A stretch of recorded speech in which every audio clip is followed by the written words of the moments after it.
नमस्कार दोस्तों, मैं प्रिंस सैनी आपका स्वागत करता हूं हमारे चैनल लर्न एंड ग्रो में। आज हम बात करेंगे total internal reflection of light के बारे में। ये क्या होता है, क्रिटिकल एंगल इसके अंदर डिस्कस करेंगे और रिलेशन देखेंगे जो रिफ्रैक्टिव इंडेक्स है, म्यू है और क्रिटिकल एंगल है उसके बीच में। सबसे पहले बात कर लेते हैं total internal reflection of light के बारे में। तो यहाँ पर हम एक मीडियम ले लेते हैं, एक तो रेयर मीडियम ले लेते हैं और एक डेंसर मीडियम। अब यहाँ पर हम एयर ले लेते हैं मान लीजिए, और यहाँ पर मान लीजिए हम ले लेते हैं वाटर। तो हमें पता है जो एयर होती है अगर वाटर से कंपैरिजन करें तो वो रेयर है, और जो वाटर है वो होता है हमारा डेंसर मीडियम। तो ये एक एयर होगी रेयर मीडियम और ये डेंसर मीडियम। और इसी डेंसर मीडियम के अंदर हम कोई एक पॉइंट ऑब्जेक्ट ले लेते हैं। मान लीजिए हमने ये कोई पॉइंट ऑब्जेक्ट ले लिया ओ, इसको हम ओ मान लेते हैं। अब एक रे ऑफ लाइट जो है वो हम यहाँ से ले लेते हैं, एक तो बिल्कुल नॉर्मल ले लेते हैं जो कि नॉर्मली जो है आउटवर्ड की तरफ जाएगी। तो ये हम मान लेते हैं कि ये जो रे ऑफ लाइट है बिल्कुल नॉर्मल जो है जा रही है। यहाँ पर ये जो इंटरफेस है हम इसको मान लेते हैं एक्स, और ये वाई, ये वाला जो इंटरफेस है एयर और वाटर के जो बीच का इंटरफेस है, इसको हमने एक्स और वाई मान लिया। अब यहाँ से हम मान लेते हैं कि जो ये रे जा रही है नॉर्मली आउटवर्ड, ये ए बी होगी। तो ये क्या हुई, बिल्कुल नॉर्मली जा रही है। अब इसी पॉइंट ऑब्जेक्ट से एक और रे ले लेते हैं बिल्कुल जो है, अब ये तो हमने नॉर्मल लिया था, अब कुछ एंगल्स पर लेकर चलेंगे। जैसे जैसे एंगल हमारा यहाँ पर हम बढ़ता रहेगा तो क्या होगा, रिफ्रैक्शन होती रहेगी। जैसे यहाँ पर ये रे यहाँ पर आई, यहाँ पर रे जो है एक्स वाई ये जो इंटरफेस से टकराई, जैसे ही बाहर निकलेगी अब डेंसर से रेयर मीडियम में जाएगी तो वो अवे फ्रॉम द नॉर्मल जाती है, तो वो अवे फ्रॉम द नॉर्मल जो है रिफ्रैक्ट हो जाएगी। तो यहाँ पर हमारे पास इंसिडेंस और रिफ्रैक्टेड एंगल मिल जाता है। तो यहाँ पर इंसिडेंस एंगल ये हो गया और रिफ्रैक्टेड एंगल हो गया ये। अब देखिए ये जो रिफ्रैक्टेड एंगल है ये बढ़ता चला जाएगा अगर हम इस इंसिडेंट एंगल को जो है इस तरफ, यानी कि इस रे को जो है इस एंगल अलग अलग एंगल पर लेते रहेंगे। जैसे मान लीजिए दूसरी रे हमने ली, अब ये जो है यहाँ पर हम नॉर्मल ले लेते हैं। अब होगा तो वही जैसे कि यहाँ पर हुआ था कि डेंसर से जब रेयर में जाएगी अवे फ्रॉम द नॉर्मल ये जाती है, लेकिन जैसे जैसे हम यहाँ पर एंगल चेंज करेंगे अब ये जो रिफ्रैक्टेड एंगल है ये बढ़ जाएगा, और ये बढ़कर अगर इतना एंगल हो जाए कि ये जो एंगल है अब देखिए 90 डिग्री हो गया। अब मान लेते हैं कि ये A1 B1 थी, ये जो रे यहाँ पर रिफ्रैक्ट हुई, यहाँ पर मान लेते हैं ये A2 B2, ये क्या हुई अलोंग द, ये जो बिल्कुल सरफेस है इसके अलोंग ही ये चल पड़ी।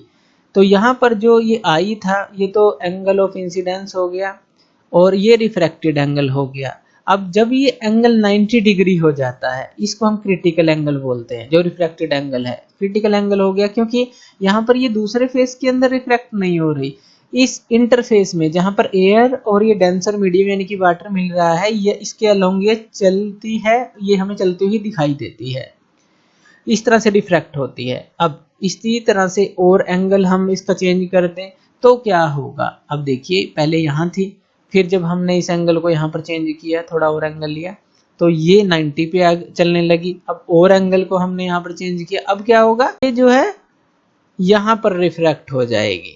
तो यानी कि ये जो है हमें रिफ्रैक्टेड एंगल यहाँ पर नहीं कहेंगे, ये हम रिफ्लेक्टेड कहेंगे, क्योंकि ये एक ही मीडियम के अंदर रिफ्लेक्ट हो गई है, दूसरे मीडियम में नहीं गई। अब ये एक ही मीडियम के अंदर रिफ्लेक्टेड एंगल हम इसको बोलेंगे।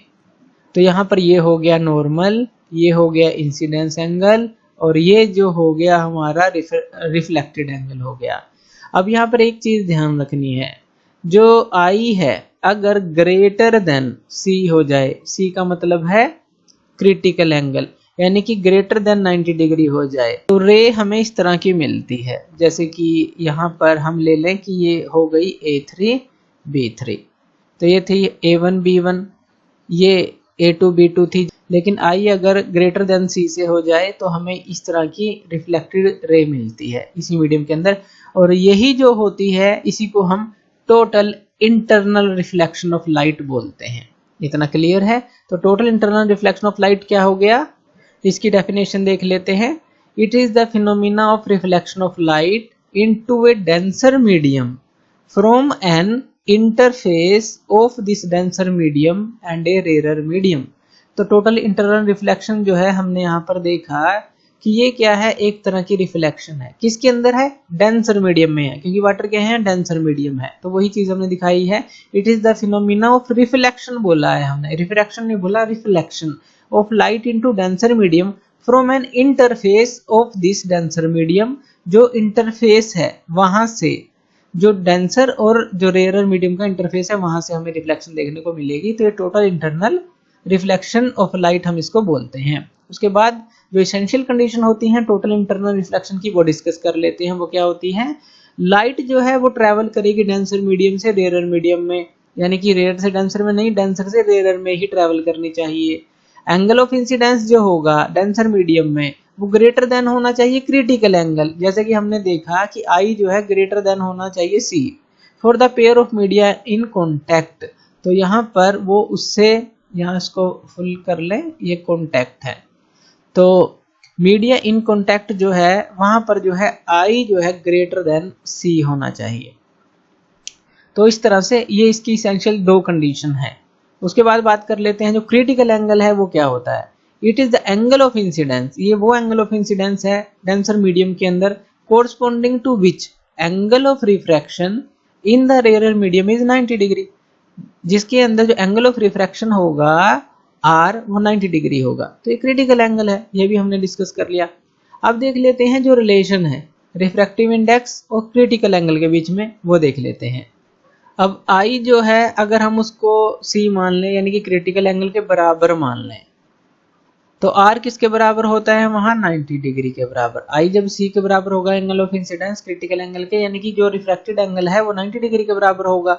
इस फिगर के अंदर देखें हम, और यहाँ पर स्नेल्स लॉ को अप्लाई करें, यानी कि यहाँ पर देखें, इसकी बात कर रहे हैं, ये जो सेकंड रे हमने ली थी ए टू बी टू, इसकी बात कर रहे हैं। आई जो है सी के बराबर है, आर जो है रिफ्रैक्टेड एंगल 90 डिग्री के बराबर है।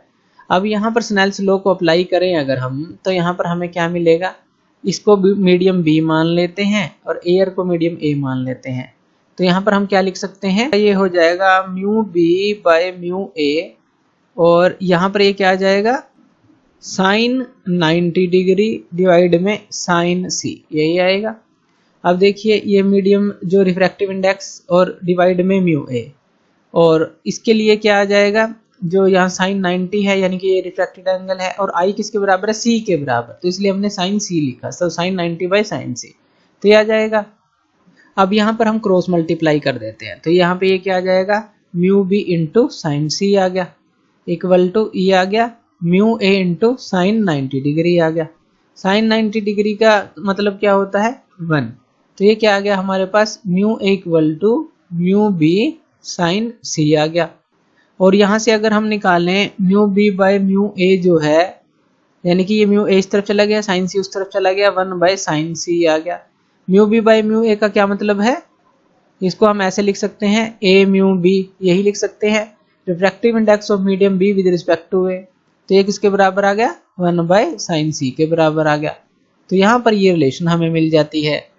यहाँ पर हमें एक चीज ध्यान रखनी है कि जो ये म्यू होता है, यानी कि जो रिफ्रैक्टिव इंडेक्स होता है, ये किसके ऊपर डिपेंड करता है? ये वेवलेंथ पे डिपेंड करता है, जो लाइट की वेवलेंथ है। ऐसा कह लीजिए कलर पे डिपेंड करता है, क्योंकि अलग अलग कलर की जो लाइट होती है उसकी वेवलेंथ अलग अलग होती है। तो इसलिए जो म्यू है उसकी भी वैल्यू अलग अलग होगी, अलग अलग जो वेवलेंथ की लाइट होती है या अलग अलग कलर की लाइट जो होती है उनके लिए। तो यहाँ पर इस तरह से हम रिलेशन को भी निकाल सकते हैं। तो थैंक यू वीडियो देखने के लिए, और इसी तरह की वीडियोस के लिए आप हमारे चैनल लर्न एंड ग्रो पे हमें सब्सक्राइब कर सकते हैं। धन्यवाद।